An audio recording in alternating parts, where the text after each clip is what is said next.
John, press blue button. You create a paradox ghost imprint of the woman you recognise to be your grandmother.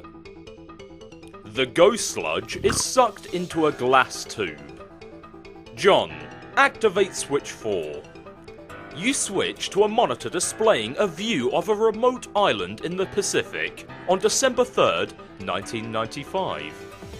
John, zoom in. A renowned billionaire explorer approaches on his yacht. An old factory lost 2 days prior, but a new shipmate gained.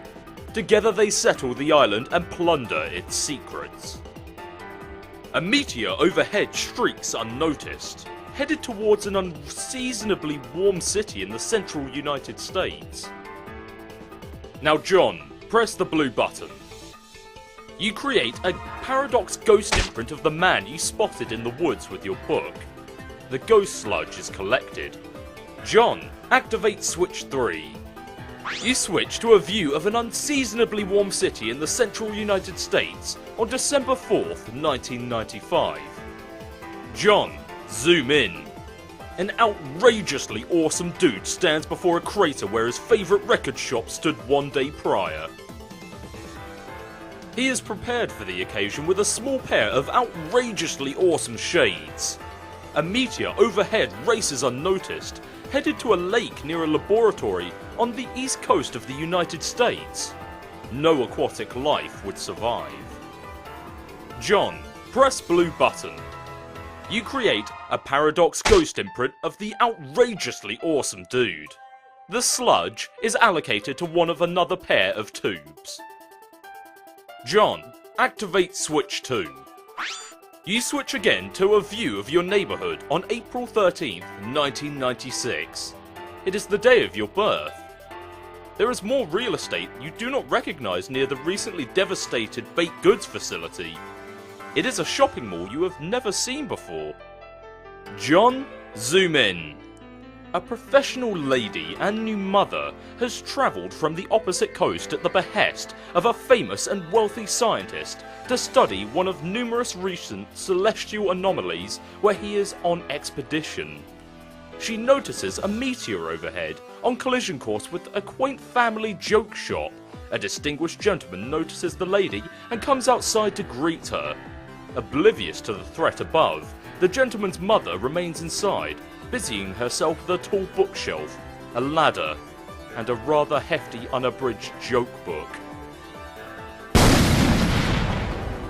An old mother lost today, but a new son gained. The gentleman discovers a clue. A powerful nose detects perfume. The lady has fled. The mystery deepens.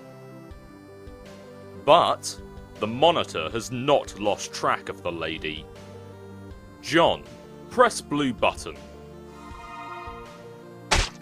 You create a paradox ghost imprint of the professional lady. The sludge fills the final tube. Once all the tubes are filled, an automatic sequence begins to execute. 4 young paradox clones are created. John, there's one more button to push. Ectobiology sure does involve a lot of button pushing. At least it does when you're a junior ectobiologist. Your loyal assistant Dr. Meowgan is all over this one. One pair of tubes empties the sludge into the chamber below. The other pair does as well. Another sequence is activated. John, scale Echelada. You storm up your Echelada to claim the coveted, if difficult to pronounce wrong, Ectobiolo babysitter. Your ladder is absolutely hemorrhaging the boondollars. Just what your pork hollow's fat ass needs.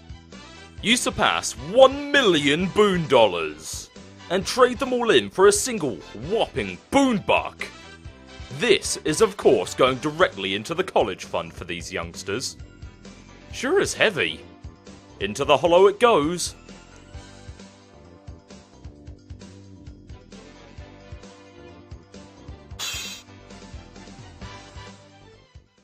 Navigating the Vale nearby. An old man has much to do before he returns to Earth, dies, gets stuffed by his adoptive yet biological daughter/granddaughter and stuck in front of a fireplace. Taking priority at the moment is shipping 2 passengers long overdue for a reunion.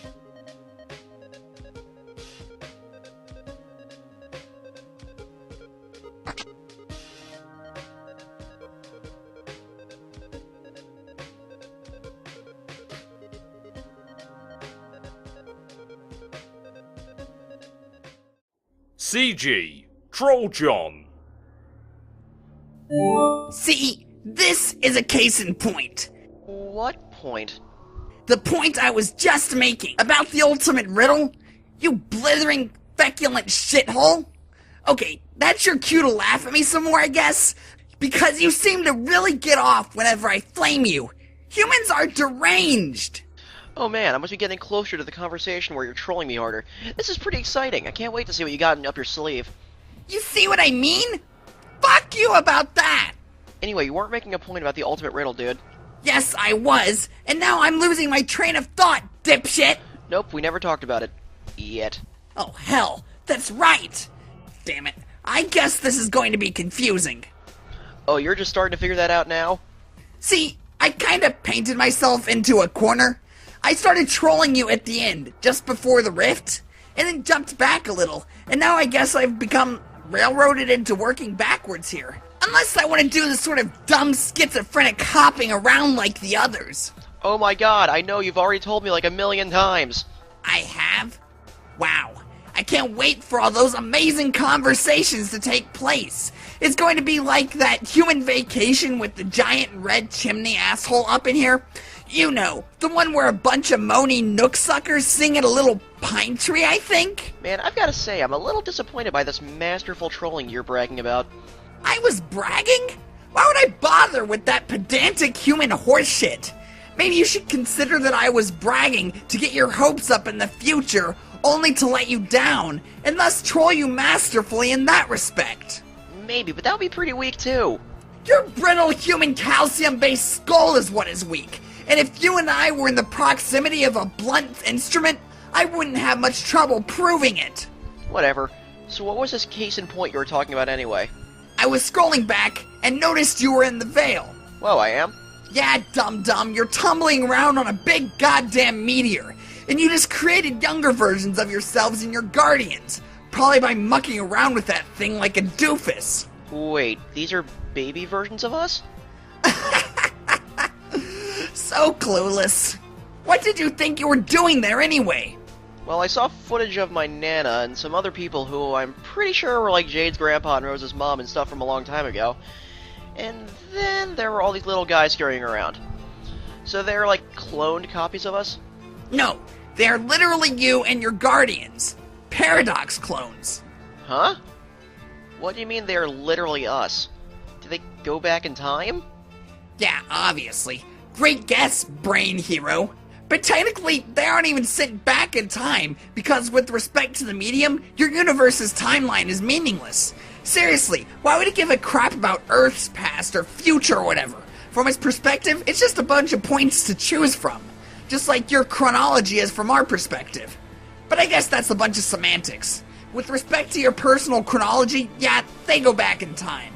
A paradox clone is by definition a correctly cloned duplicate that will inevitably go back in time and become the original target that was cloned. If it's a malformed clone, it's just a meaningless mutant that has no bearing on the stable loop continuum. I don't see any tentacles or extra eyeballs or warped bone bulges, so those gross little things are all you guys waiting to go to Earth and grow up to become the insipid bunch of grub-fisted douchebags that you are now. And this is the point I was trying to make about the ultimate riddle. What is the riddle anyway? Maybe I can guess. I'm good at riddles. Think again, Ignoramus. It's not even that great, or even much of a riddle at all. In the course of your adventure, you would have encountered all these fragments and like weird poems and shit. You find them along your quests, with clues and stuff buried in them to help you solve puzzles and move huge stone columns and make staircases appear and lots of nonsense like that.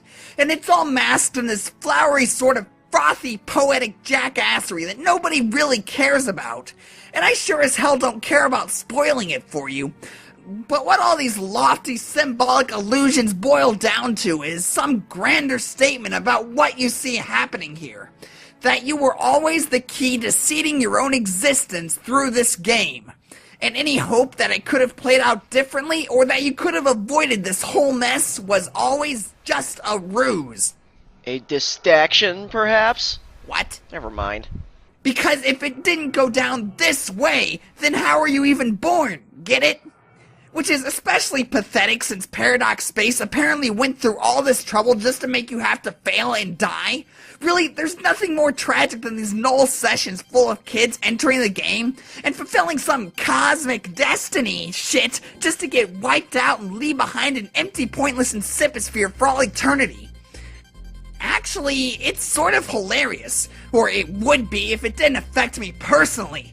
But anyway, there's a lot more to the riddle than just that. Like what we were talking about last time we talked. But that's sort of the gist of the themes it deals with. Okay, well, if I run into some salamanders who tell me all about this riddle and get really excited about it, I will try to act surprised. So this is the same thing you went through, like being your own Paradox clones, creating your own parents and stuff? Yeah? How did that even work with 12 of you? It was really fucking complicated, and I'm not going to get into it.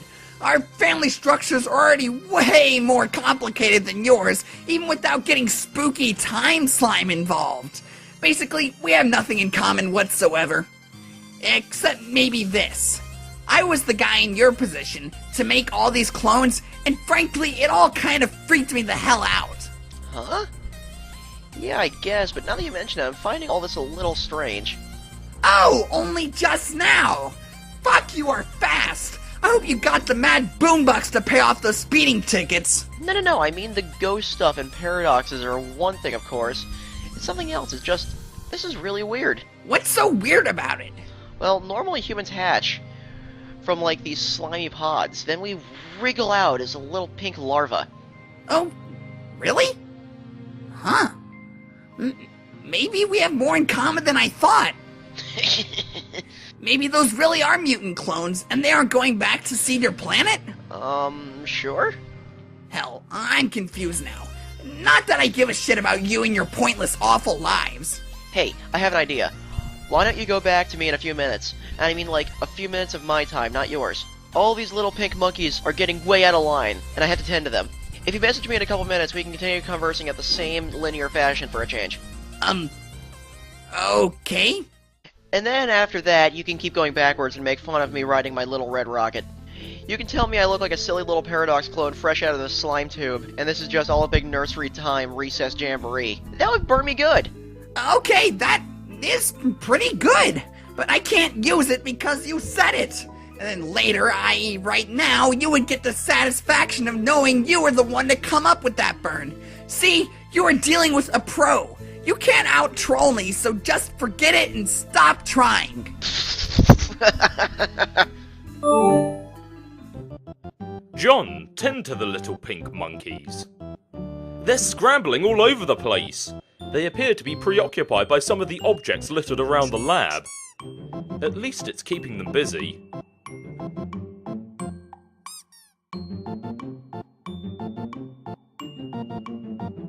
John, get trolled by CG.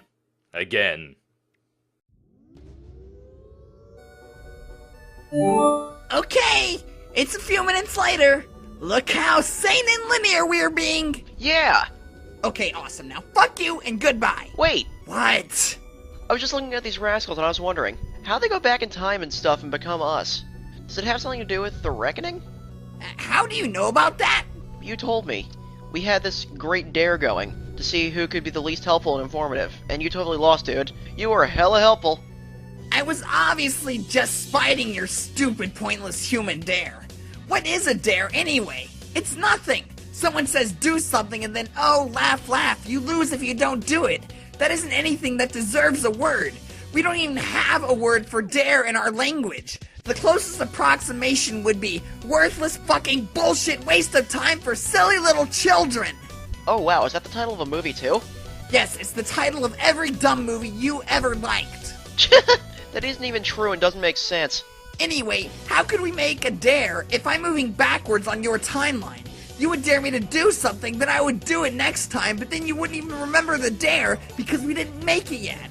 That's what isn't true. It doesn't make sense, you damn bag of puke. Well, yeah, the dare never happened. I was joking around and made that up to give you a hard time. You have sounding stupid down to a science. Where's your lab coat and test tubes, Dr. Brain Professor? I'm wearing a lab coat, sort of. You look like an elf. That's bullshit. You look like you should be blowing in a funny little shell and limbering up for a silly cookie dance. Do you even have elves? Yes, let's compare which fantasy creatures that don't exist we both do or don't not have. What a great fucking idea, John! What? You asked about the Reckoning. Why don't we talk about that instead of all these pretty much terrible things? Okay.